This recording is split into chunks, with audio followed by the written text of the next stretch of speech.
Hey everybody, how you doing? Mr. H here with you. Took off for Thanksgiving, made it back. How you doing? How'd you have fun Thanksgiving? Eat some turkey and stuff like that. We had the traditional turkey, gyros, and pizza. Same thing the pilgrims ate. Welcome to Planet Earth, man. Been a couple weeks. I missed you. Had a little fun little vacation.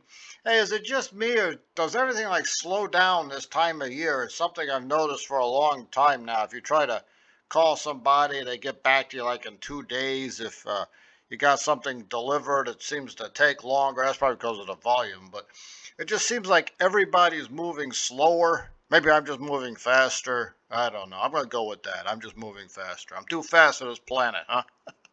Well, anyway, welcome back to Planet Earth. I hope you had a great weekend. We made it to Friday, getting ready to launch our way into the weekend. And what better way to get it started than with history, dinosaurs, and football? It's Planet Earth. Don't forget to like and subscribe. So I was watching um, thing called Rise of Empires. And of course, the Ottoman Empire. They got to throw that in my face. Mr. H here of Greek descent is a little bit biased, right? And of course, it's the fall of Constantinople. Yeah, just throw it in my face. Even Buddy the cat right here was upset about it, right? But so I watched it, and it was actually pretty good. I liked it. I thought it was very accurate. It's pretty biased. That's how I thought everybody would act. I don't know those Byzantine nobles, man. At least the Ottoman Turks tell you they're the enemy. They give you the courtesy of that. So, Constantinople, why did it matter? Why does it still matter? It's right there, you can see, right between Europe and Asia. And there's a very little bit of water in between the Bosphorus over here that connects the Black Sea with the Sea of Marmara, and then, of course, the Aegean and the Mediterranean. So you can't get in and out of the Black Sea unless you come through Constantinople, Istanbul these days, but we'll get to that soon enough. So it's always been an important city. You can see Nicomedia was there. That's where Diocletian used to hang out when he ran the Eastern Roman Empire because, it's almost equidistant between the Danube and the Rhine with all the Germans, and on the other side, in the east there with the Persians. But there was a city there called Byzantium, been there since around 800 BC or so. And in 330 AD, the Emperor Constantine renamed it for himself Constantinople. Yeah, no ego problem there. But in the movie, not the movie, but that series, Rise of Empires, Ottoman Empire, they said, they quote a statistic like 3 or 4 times, 23 armies tried to take Constantinople and each one failed. Right. Well, number 24 got lucky. But, yeah, and that's right. There's been a ton of sieges on Constantinople.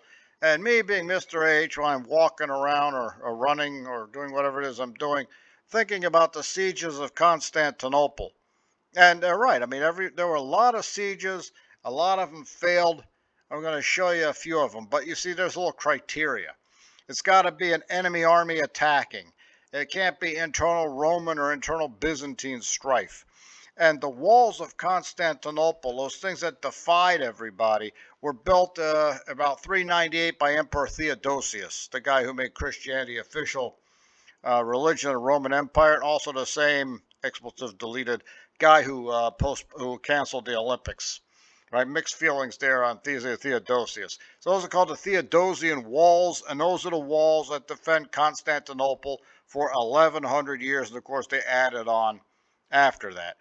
The reason Theodosius wanted to build those walls, because the capital of the Eastern Roman Empire, plus the Goths, Visigoths, tried to take Constantinople in 378 after destroying the Roman army at Adrianople. They tried to run towards Constantinople, and even those rudimentary walls were enough to hold off these barbarians. Theodosius decides, let's get some real walls. Take a closer look here at the city. That's Constantinople. Now, if you look where the water is, and you keep going that direction east, that's where Asia is.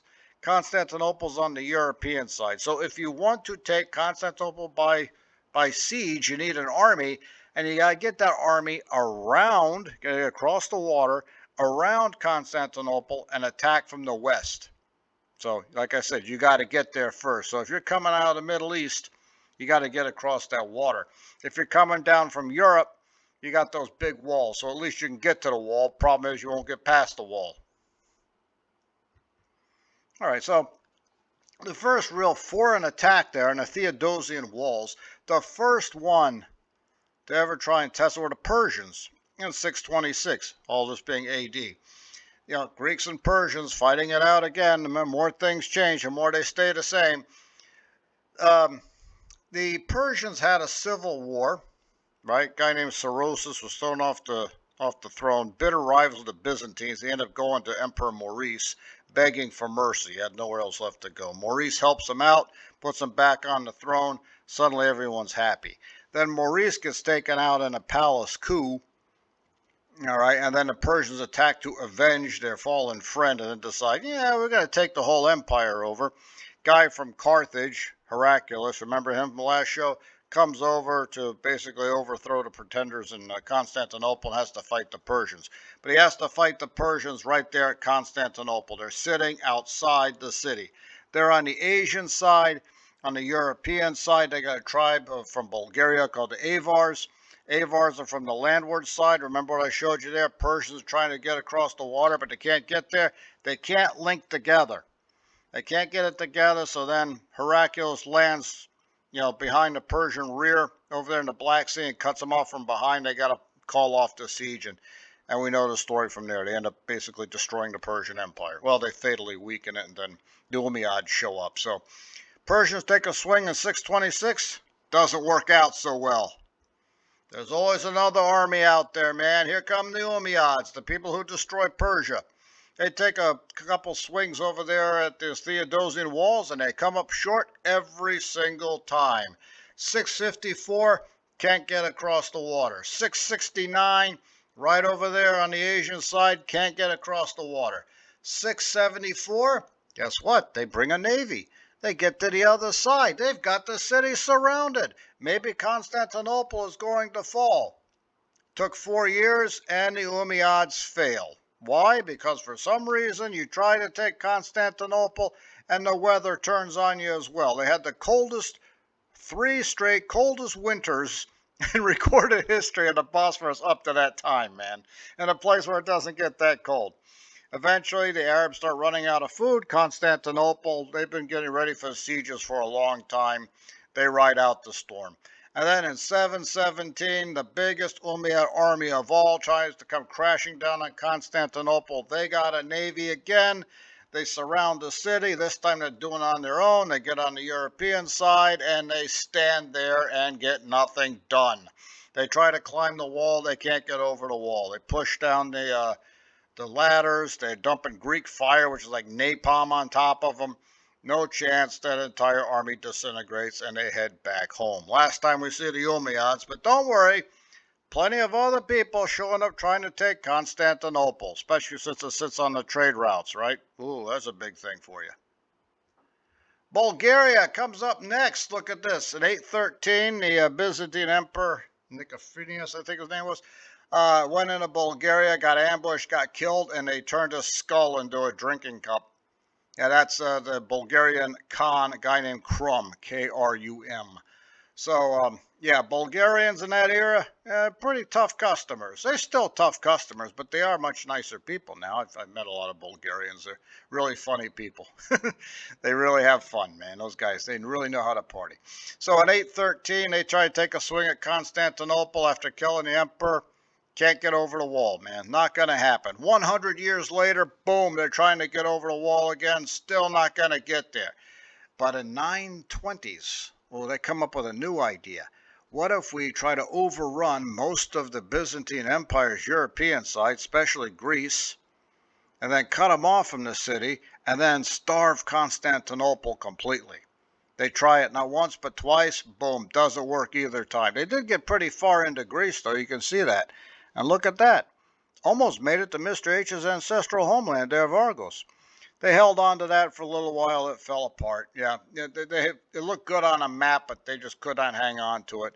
They didn't bring any food. The locals aren't helping them. Byzantines are, chopping away with their navy on the coastlines and cut them off. Meanwhile, both sieges of Constantinople go nowhere. Bulgaria, is 0 for 4 trying to take Constantinople, just like the Buffalo Bills in the Super Bowl. 0 for 4. Up, the Russians are coming. Yep, they show up at 860 and a quick raid into Constantinople, and it doesn't work out so great. They had 200 ships and lost them all. So what they do? In 941, they bring nearly 1,000 ships. They land on the shores over there. They try to take Constantinople from the European side, and they cut off the Asian side. And remember Greek fire? Napalm, they burn those ships. They burn a lot of Russians alive, Kievan Rus. And the Russians, 1,000 years before the Second World War, were their biggest loss? 941. That was the record before June 22nd of 1941. Yeah, it didn't work out so great. Weirdly enough, the Byzantines and Russians become great friends after this. Yeah, in fact, Moscow will call itself the Third Rome after the fall of Constantinople. What a strange way to meet each other and become friends after watching 1,200 of your ships get burned. Yep, roasted alive. You know how they made Greek fire? Yeah, nobody knows. It's still a mystery. A lot of people have been trying to come up with the chemical composition. Can't seem to quite work it out. Napalm is the closest thing they can come to. This stuff was so bad that water couldn't even put out a Greek fire. Yeah, you throw water on it, it spread. Right. So I really think that the secret to Greek fire is water from the Cuyahoga River. Yeah, I really think so. Somehow they got their hands on that stuff. Oh, the Fourth Crusade. Do we really need to get into this one? Yeah. This is the one where Mr. H loses all objectivity. The Crusades. Free the Holy Land from the Muslims. So here we are with out-of-work crusaders attacking Byzantium. So who's missing out of that whole phrase I just uttered? Yeah, nothing about Muslims, and you're nowhere near the Holy Land. Unemployed crusaders want to get to the Holy Land. They have no money. They try to get Venice to get them. Venice says you take the city of Zara, and then we'll get you over there. They try to take Zara over on the Adriatic coast, which Yugoslavia these days. It didn't work, so then they said, we'll drop you off in Constantinople in the middle of a civil war, and there we are, the most confusing civil war of all times. Crusaders, Byzantines, Turkish mercenaries versus Crusaders, Byzantines, and Turkish mercenaries. Yep. They get over the wall and they sack Constantinople. Quite a few were inside demanding money from the emperor, which he didn't have, and yeah, if you don't pay a lot of out-of-work crusaders when they want their money, this kind of stuff happens. They sack Constantinople. They divide up the empire. The Byzantines will get it back in 1261. The crusaders, in their drunken state, and left the gate open. Literally left the gate open. The Byzantines came in and took their city back. But after 1204, the Byzantine Empire was not the same. Yeah, 800 years later, the Catholic Church actually apologized for that. Hey, sorry about that Fourth Crusade thing 800 years ago. They also lifted the whole excommunication thing. It led to the Eastern Orthodox Church and Catholic Church splitting up. They did that back in the 60s. But and they finally got around to apologizing to the Fourth Crusade. It's 800 years ago, so I guess it's time to let it go. But, you know, Mr. H, I still hold grudges against the Dallas Cowboys and the Raiders.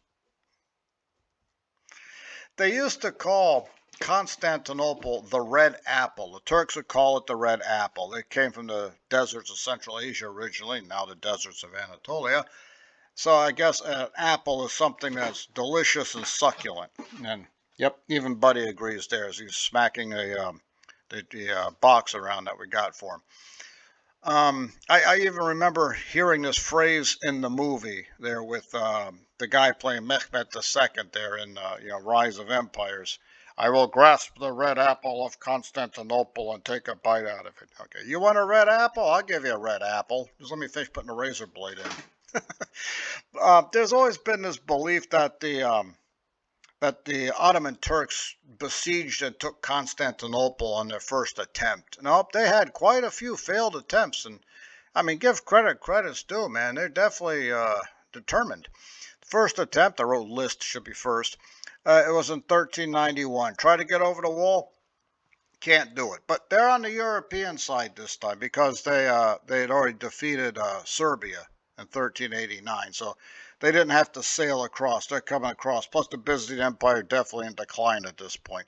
They made a second attempt in 1394, and they're there for a long time, all the way up to 1402. Byzantines were determined, the Turks were determined, then the Turks got attacked from behind by Tamerlane and had to call the whole siege off. 1411, they make a third attempt, not working. Fourth attempt in 1422, 0 for 4 again, man. You're catching up to Bulgaria's record. And then came, 1453. The guy who takes Constantinople, you heard his name already, Mehmed II. There he is from the TV series or the Netflix series. There he is with a painting of him. He was 21 years old. He was emulating Alexander the Great, and he takes Constantinople, the greatest conquest in Islamic history, maybe in all of history. And I gotta admit, he did a good job. He'd been thinking about this for a long time. Instead of just storming the wall, they brought in cannons. So a cannon can knock down a wall. And even that took a very long time before they finally got it. But the Byzantine Empire, it's on its last legs. Even if they survived the siege in 1453, they wouldn't survive the next one. So, it's just kind of how it happened, right? So the Byzantine Empire, otherwise known as the Eastern Roman Empire, finally goes down for the count on the fifth attack from the Ottomans. There they are. See, there's Constantine the 11th, all right, Paleologos, the guy whose eyes you can see. And there's Mehmed over here. Weirdly enough, they didn't really hate each other. It was just kind of just business. We're in the world empire business and you're in the way. So that's kind of what it came down to. Of course, there was also obsession with taking Constantinople. He offered Constantine the 11th a chance to surrender and live in honorable captivity. Constantine, the last Roman emperor, is not going to go for it. Plus, he's Greek and very stubborn. Konstantinos Paleologos, that's how you say it in its true form in Greek. There we have a picture of what he might have looked like. Yeah, it could be anybody. I think I saw that guy working down at Giant Eagle. And there he is from the series again. So I think that's kind of what he looked like. Does he not look very happy? No, he's not very happy. The Turks are outside. And you are probably the last emperor of an 1100-year-old empire. So, yeah, he's not having a good day. And that last day on the job is May the 29th, 1453. About 8 o'clock, the Turks finally come through, and the Byzantine Empire is done. It is, and now it was. So 8 a.m., and it's very convenient because by 9 a.m. you've moved all the house plants around. You've got a new letterhead. You've changed the email. Yep, Byzantine Empire is over. Ottoman Empire is off to a really great start. Been around a while. Now it's even bigger and has a really awesome capital. That was a depressing day, May 29. If you've ever been to the Orthodox Church, every service on that day or closest to that day, it's always depressing, man. You hear all about the end of the empire. They have a service for the end of the Byzantine Empire. The whole thing is very depressing, and then they hit you for extra donations. Hey, it never changes, man. It never changes. I love my Greeks. Now, I was thinking about dinosaurs, and have you ever seen some really terrifying looking dinosaurs from the road? I mean, they're not real. I hope they're not real. And remember, we talked about how people tried to reconstruct them in the beginning back in the 1840s when the term was coined. And we came up with some really horrible designs. Well, now we have a good idea what they look like, and the horrible designs continue. You see this from the side of the road in Rapid City, South Dakota? I did, almost went off the side of the road. You don't forget something like this. And guess what? It's going to get a lot worse. Another one, Rapid City. I guess it's a little bit closer to what you expect a dinosaur to look like. It's some kind of a theropod. The head looks really, oddly shaped. But the thing I noticed, it has no hands. Yeah, did you notice that too? No claws. Don't know what that's about. Cost-cutting measure, not really sure. Talk to the governor about it. This is going to scare you. Yep, you should be scared. Store's petrified wood near Holbrook, Arizona. I've seen this thing, and I had no idea what that was. It scared the daylights out of me.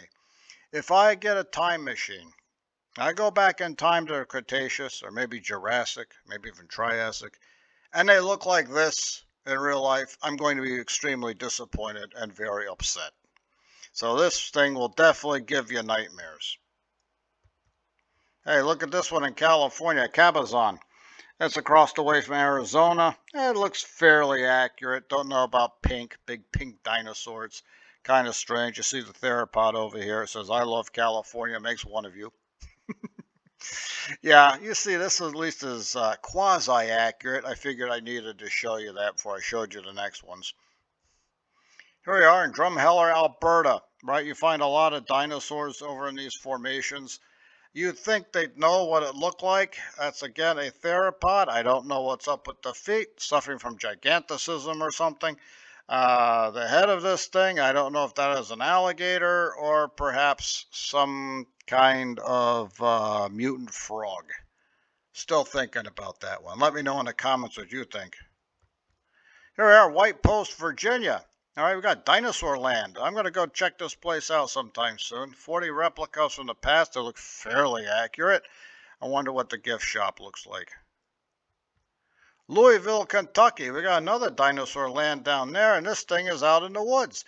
This made the news one time. Yeah, somebody was driving at night, and they have it lit up, but the lights weren't working. So they just saw this vague shape. And then there's a dinosaur, and they thought it was real, and they were calling the cops, and they'd probably been drinking a bit. And the guy actually pulled a gun out of his car and shot at it. Yeah, make sure the thing's lit up, right? Let's not have any more incidents like that. That actually happened. I think I read about it. I think it was in 2011. Here's Spring Hill, Florida, gas station. All right, it's not supposed to be accurate, but it looks kind of cool. It's supposed to be some kind of theropod there. So it's Auto Center. Get your stuff fixed in the bowels of a dinosaur. Enjoy your nightmare. Same thing from Cabazon, California. I think that's a Tyrannosaurus. I see two claws that look overly sized, but the head's too small. And not sure what the different colors are. I thought they were painting and forgot. I looked at pictures of this thing over the year. Nope, that's how they painted it. I don't know about you, man, but might have some trouble sleeping tonight. Hey, check out the dinosaur store down in Cocoa Beach, Florida. They have fossils. You can see bones from animals from all the way from the Paleozoic up to today. I'm not going to spend $2,200 on a megalodon tooth. They have a website. Or even, from a femur bone of what's supposed to be a triceratops. I'm going to go out and find that stuff on my own. I have found fossils on my own. It's not that hard to do. Creek, you can just sift the water and something will come up, bones or teeth. And even on the beach, you always find shark teeth, prehistoric and modern. But, if you're ever in that area, if you're living down in Florida somewhere, go check this place out. It looks definitely very, very interesting, if nothing else. And, of course, they got the gift shop. Hey, the Steelers, you heard about that? They fired their beleaguered offensive coordinator, Matt Canada. I don't know if he was the problem, but I do know that the Steelers had an offense of over 400 yards. A little trouble finding the end zone, but they got there enough times. They won it 16-10. No idea what's up with Cincinnati's weird orange uniforms, but didn't really help you out a lot, did it? There's Najee Harris for once not jumping over somebody. He might have jumped over somebody when I went to get a drink or something, but yep, 16-10. A win is a win. Matt Canada's gone, and the Steelers' offense exploded. Not only do they have a fantastic running game of over 250 yards, but Kenny Pickett apparently learned how to throw. He threw the ball more than 3 yards shot this time around. Again, I don't know if it was the offensive coordinator who was causing the problems, but, he's gone. They got better. So I don't know. Draw your own conclusions from that. Of course, our defense had another fantastic performance. They sacked the Bengal quarterbacks 5 times on the day. They shut down their running game. They got a few passes in there, but, passes are hard to stop sometimes. 50% of them are going to work. But the team of Haywood and Waterback, and they were just ripping Cincinnati to pieces. As a friend of mine said, it's the Bengals. Does it count? Hey, we don't write the schedule, man. A win's a win. So what's up next? We got the Arizona Cardinals coming to town. Now, Arizona is a state I like to visit. I like hanging out there. And this is my favorite part of the state, the Superstition Mountains. Yep, Mr. H is always hiking around in these mountains. Tend to stay on the front side of it a little bit. You get on the back side, people get lost. People die there. Yeah, heat exhaustion. One guy got attacked by a coyote, but he lived. And there's been a couple times they found human remains missing a head. So I don't know what's on the backside of those mountains, but definitely do not go out there at night. The best trail is Trail 56. It takes you past the praying hands over there. Get a good sweaty workout, couple miles, feel like you've done something. But hey, I digress. We're talking about the Arizona Cardinals here.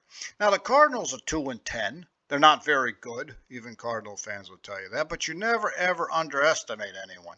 Still though, when the season starts, whatever team you're following, it's always like, this is our year. We're going to do fantastic. Get ready for a long season, a deep march into the playoffs.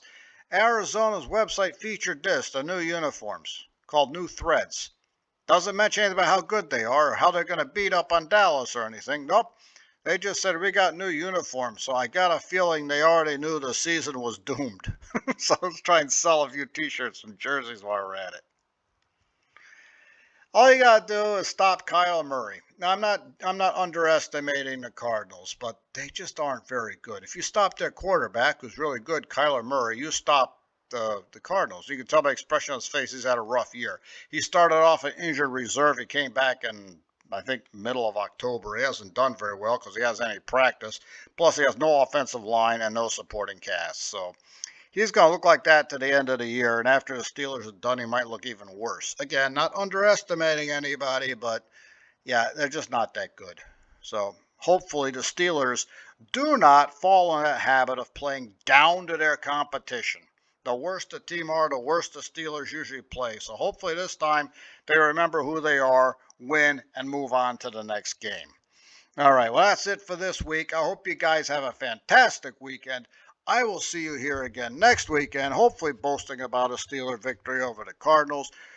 Don't forget to like and subscribe. Have a fantastic day, and I will see you next time. Das vidanya.